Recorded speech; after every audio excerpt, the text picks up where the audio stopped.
This incident dates back to February 1948, and the location was almost the same where MH370 was last seen on radar in 2014.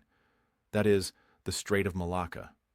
This place is a narrow maritime passage between Malaysia and Indonesia, through which thousands of commercial ships pass every day.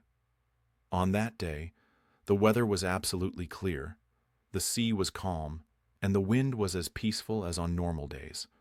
Along this route, several American and British merchant ships were traveling. Everything was going normally, but suddenly, many ships present there received a strange signal on their radios. Once again, welcome to USA Doc viewers. This strange signal was in Morse code format. Morse code is indeed an old-school method of communication, but it was far more reliable than voice messages. Normally, if voice is transmitted over radio, it depends on distance, obstacles present in the atmosphere such as fog, dust, and humidity, and the line of sight. When there are obstructions, the audio message does not fully reach the receiver. Either it fades away or reaches the receiver with heavy distortion. In contrast, Morse code is a combination of dots and dashes, which can be decoded at the receiver end to form a complete English sentence. The biggest advantage of this message is that it can be transmitted across thousands of kilometers despite atmospheric obstacles. That day, the Morse code received by ships in the Malacca Strait began something like this: 3 dots, 3 dashes, and then again 3 dots. And this same pattern was repeated twice, followed by a long sequence of dots and dashes. When decoded from Morse code, the initial part meant SOS, SOS. The full translation of the message was something like this: SOS, SOS, from steamship SS Ourang Medan, requesting that any ship with shortwave wireless contact a doctor immediately. This was the first received message. After that, without any delay, a second message arrived, and its translation was something like this: It is likely that the second officer is dead.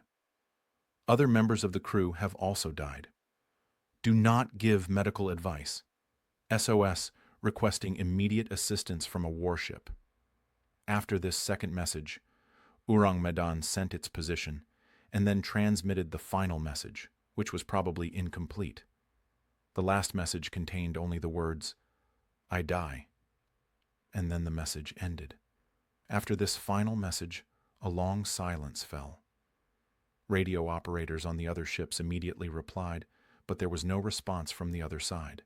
For the next several minutes, this silence continued, and all the ships that had received the message understood clearly that something horrific had happened to the ship named SS Ourang Medan. After receiving these terrifying messages, the nearest American merchant ship was named Silver Star. The captain of Silver Star decided to head toward the location from where the signal had originated. They changed their course and rapidly moved toward SS Ourang Medan. At first, they believed that perhaps the ship was sinking or had been attacked. After several hours of travel, when Silver Star reached near that location, they used binoculars and saw that there was indeed a merchant ship present there. When they came even closer, the crew of Silver Star was shocked to see that SS Ourang Medan was in perfectly fine condition. There was no visible damage to the ship, nor were there any signs of water flooding inside it. It was simply floating silently on the water. If anything was strange, it was that despite being a steam-powered ship, no smoke was coming out of the chimney. The strangest thing was that there was no movement on the deck. Such a large ship, and complete silence.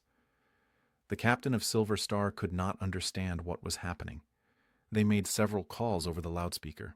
They sounded the horn, but there was no sound except the ocean waves.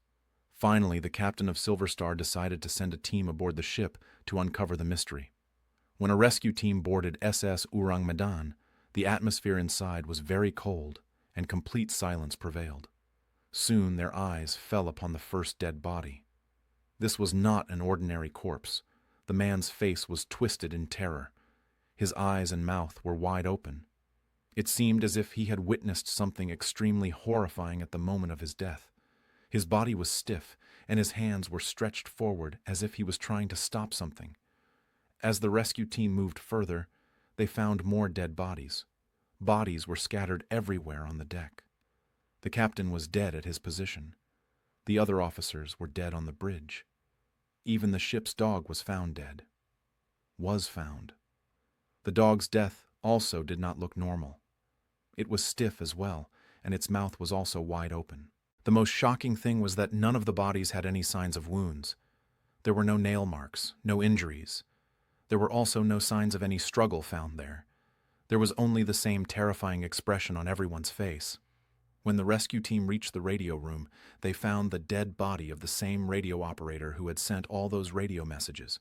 His fingers were still on the Morse code key in the exact position they were in when he sent the "I die" message. The rescue team of Silver Star had now confirmed one thing. Something very abnormal had happened here, because there were no clear injury marks on the bodies, and everyone had died purely out of fear. At this point, they decided to tie the ship with ropes and take it to the nearest port so that further investigation could be carried out. The rescue team had just started tying the ropes when smoke began to rise from the lower part of the ship, cargo hold number 4. At first, it was light smoke, but within moments, a fire erupted. The fire spread so rapidly that the rescue team had no option except to run for their lives. They immediately jumped back into their small boats and escaped toward Silver Star to save themselves. As soon as they reached their ship, SS Ourang Medan exploded violently, scattering the ship's debris far and wide across the sea. Within moments, the mysterious ship, along with all its secrets and those horrifying dead bodies, sank into the depths of the ocean. Now, there was no evidence left. The only testimony remained that of the Silver Star crew members, who had witnessed the entire incident. Because there was no physical evidence, many people called it a fabricated story, while others began forming conspiracy theories around it. Some researchers claimed that there was no ship officially registered by the name SS Ourang Medan. Lloyd's shipping register, which maintains records of ships worldwide, did not contain any record of this vessel. On the other hand, researchers who believe in this incident argue that this was the period immediately after World War II. At that time, many merchant ships operated under fake names or were not registered at all. It is possible that SS Ourang Medan was one of them, or that it was involved in illegal activities, which is why it was never registered. Sometime later, in 1954, an article was published in Dutch newspapers that described the entire incident of SS Ourang Medan. It also included interviews of people who had previously worked on this mysterious ship. Some of them were crew members who claimed that Ourang Medan was used for smuggling illegal goods. This could be the reason why it was never registered. When attempts were made to trace the ship's owner based on their statements, the owner could not be identified due to a lack of evidence. Many years after this incident, in 2003, the American intelligence agency CIA released some secret files to the public. One of those files was related to this mysterious ship, SS Ourang Medan.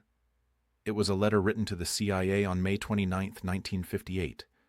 In this letter, along with full details of the incident, the writer mentioned that he believed if the tragedy of SS Ourang Medan were solved, it would provide answers to many mysteries of missing airplanes and merchant ships. Whether the CIA conducted any investigation on this letter or not remains unknown, but the letter was kept in secret files for the next 45 years and was then declassified in 2003. Even today, it is available on the CIA's website. At that time, the most widely accepted and logical theory was that SS Ourang Medan was carrying dangerous chemicals. It should be remembered that World War II had just recently ended. Japan and Germany possessed many deadly chemicals. It is believed that this ship was smuggling such deadly chemicals, such as potassium cyanide or nitroglycerin. According to experts, if seawater mixes with potassium cyanide, it produces an extremely poisonous gas. This gas enters the human lungs, causes a chemical reaction, and can lead to immediate death by suffocation. This theory explains why there were no injury marks on the bodies found there. As for nitroglycerin, it is an explosive chemical. If it is not stored properly, it can explode on its own. It is possible that the fire seen by the rescue team was the result of this chemical. Another angle is that perhaps this ship was transporting materials related to Unit 731. Unit 731 was a terrifying unit of the Japanese army that conducted biological experiments on humans. After Japan lost the war due to American intervention, the United States wanted to relocate their scientists. It is possible that this ship was carrying those secret biological weapons or chemicals, and due to leakage during the journey, the entire crew was killed, because this was a secret mission. That is why the ship was never registered anywhere, and when the CIA declassified that letter after 45 years, people's belief in this theory became even stronger. Another interesting point is that the crew of Silver Star stated that the atmosphere there felt very heavy. The death of the dog and the way it froze in an aggressive posture suggests that it may have seen something extremely horrifying there. This point shifts the direction of this incident toward a supernatural mystery. The truth of SS Ourang Medan is still buried somewhere in the depths of the ocean. We can only make assumptions. If we think logically, the chemical leak theory appears to be the strongest. Japanese war crime chemicals, their smuggling, and lack of safety cost those poor sailors their lives. This incident is one of those rare events in the world that reminds us how many secrets the ocean hides within itself. Even today, when ships pass through the Strait of Malacca, old sailors remember the story of SS Ourang Medan.